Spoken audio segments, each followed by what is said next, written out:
Live from the Allstate Showcase Studio. Under budget, ahead of schedule. This is the Steve Cochran Show. Where essentially I'm the president. On Chicago's very own. I love Chicago. I know Chicago. 720 WGN.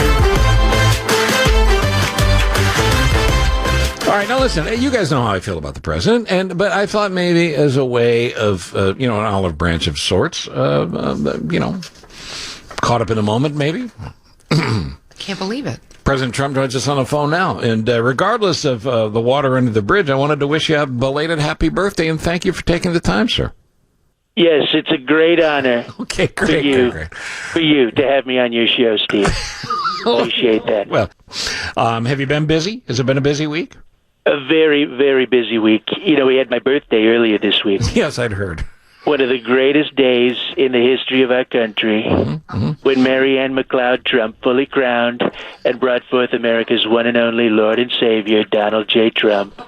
Yes. And my father, Fred, would have been there for the delivery, but he was too busy evicting low-income families from their apartments. Right, no, I understand. He had to pay the bills. Happy Father's Day, Pops. And it was different. It was different then, for sure. It was a different time. It was a different time. All right, the Washington Post says Robert Mueller is investigating you for obstruction of justice. I mean, what do you say about this? I love how everyone's all about obstruction. Look, the only obstruction I know about is when Chris Christie sits directly in front of you at a Bruce Springsteen show. That's a huge obstruction. That's called I want my money back obstruction, believe me. And on top of that, I think Christie has a bowel obstruction. He looks really backed up. Big league. Are you doing that thing with your hands now where you do the OK sign with both hands at the same time? Is that what you're doing right now? Double OKs. I call it the double OK pose. Okay. I was also thinking about Jared Kushner, your son-in-law, because now his businesses are being investigated. Are you worried about him, and should he be worried? Well, I don't know anything about that, but I will tell you, Jared is such a sweet boy. I mean, he's got that face. That face. You've seen it a million times. Yes, I have. Whenever you open a J. Crew catalog, he's got a beautiful face. Yes, he does. I have a tremendous amount of respect for Jared, and I live vicariously through him each and every day. I mean, such a lucky guy to be able to make love to that porcelain skin goddess of a daughter of mine. Wow. See, I gotta tell you, there's creepy and there's second level creepy. She's beautiful. Yeah, she is. She's a beautiful girl. That's right. Now, Jeff Sessions, let me talk about your Attorney General for a second, because Attorney General Sessions went to the Hill and testified this week and basically didn't say anything. Did you catch that? And what are your thoughts on it? I have no recollection of that. See what I did there?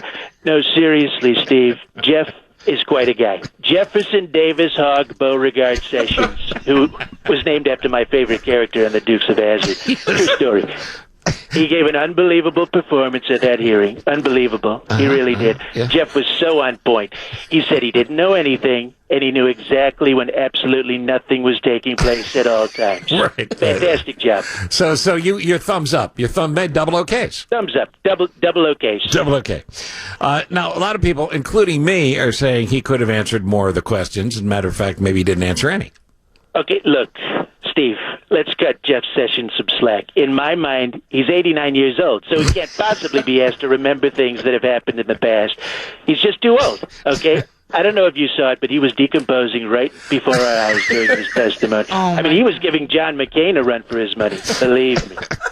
All right, I got to move on because we have time crunch here as well. You know how busy I am. I know. You can imagine the pressure on me.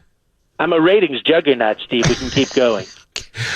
You said as well last week, you said you would be happy to testify under oath. You looked at Jonathan Karl from ABC, you looked him in the eyes, and you said, I'll tell them exactly what I just told you. Are you still in that mindset? I cannot wait to testify. I'm such a huge fan of Law & Order SVU. You have no idea. Mariska Hargitay, so hot. Great legal mind. I usually watch the show in just an open bathroom. I don't.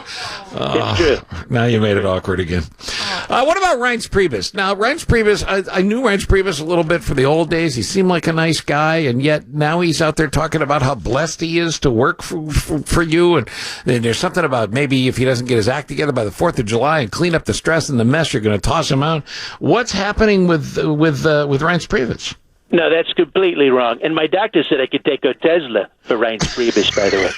But what I said was that if Reince doesn't get everything straightened out, on July 4th, he'll have to run across the White House lawn naked, waving a pack of lit sparklers. And if my son Barron laughs, he can keep his job. Oh, you know what? Keep his job. You know what? I'm glad you brought up Barron, because I feel like in here on Father's Day weekend, one dad to another, you don't mention Barron much. And now Barron is in the White House. You've got Melania in the White House. How's it getting along having a family there? He's locked in his room playing Xbox. What do you want me to do? Look, everyone's adapted very quickly, Steve. We're all under one roof.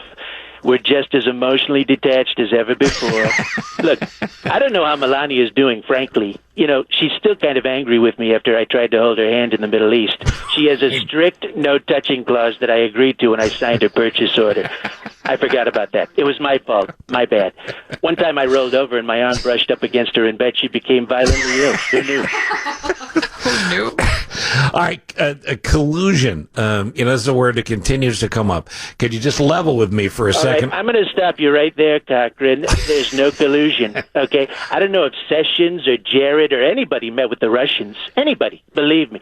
I never saw anybody wearing any furry hats, drinking vodka at Trump Tower. I mean, Russians are pretty easy to pick out. I mean, come on. They all look like Boris and Natasha from the Bullwinkle Show. Right, they do. Excuse me, Vice President just walked in. Yeah, what is it, Mike? Are you still talking to the fake media, sir? Yes, what is it? Well, sir, I was asked to come in and say you have something important to attend to get you off the call. Great, Mike. Always thinking, buddy boy. Always thinking. And let me just say it's been the highlight of my life to sir. You got to admit, Steve, I have the best brown noses. Yes. Okay. If you need to book another interview because we're running out of time, just call my attorney, Mark Kasowitz. All right, I He's will. a senior partner, one of the most highly respected, frivolous lawsuit firms in the country. Listen, And I love him. all right, listen, I'm glad we were able to at least start the dialogue. Hey, by the way, 2 years ago today, I jumped on the down escalator at Trump Tower, announced my candidacy. I'm still going down. Still going down. All right. Listen, all the best in whatever that means. All right, later, loser. Oh, you get called a loser. President, that's POTUS. Way to go for getting that interview. Boy. And I thought I behaved admirably. I think you behaved A lot great. of things that could have been said. Yeah, you were very nice. Very honest, which I'm not used to. In this interview, very honest. Do you mind he called you a loser? You call me a loser? At the very end. Missed that. 8 o'clock, back with the news next at 7:20 WGN.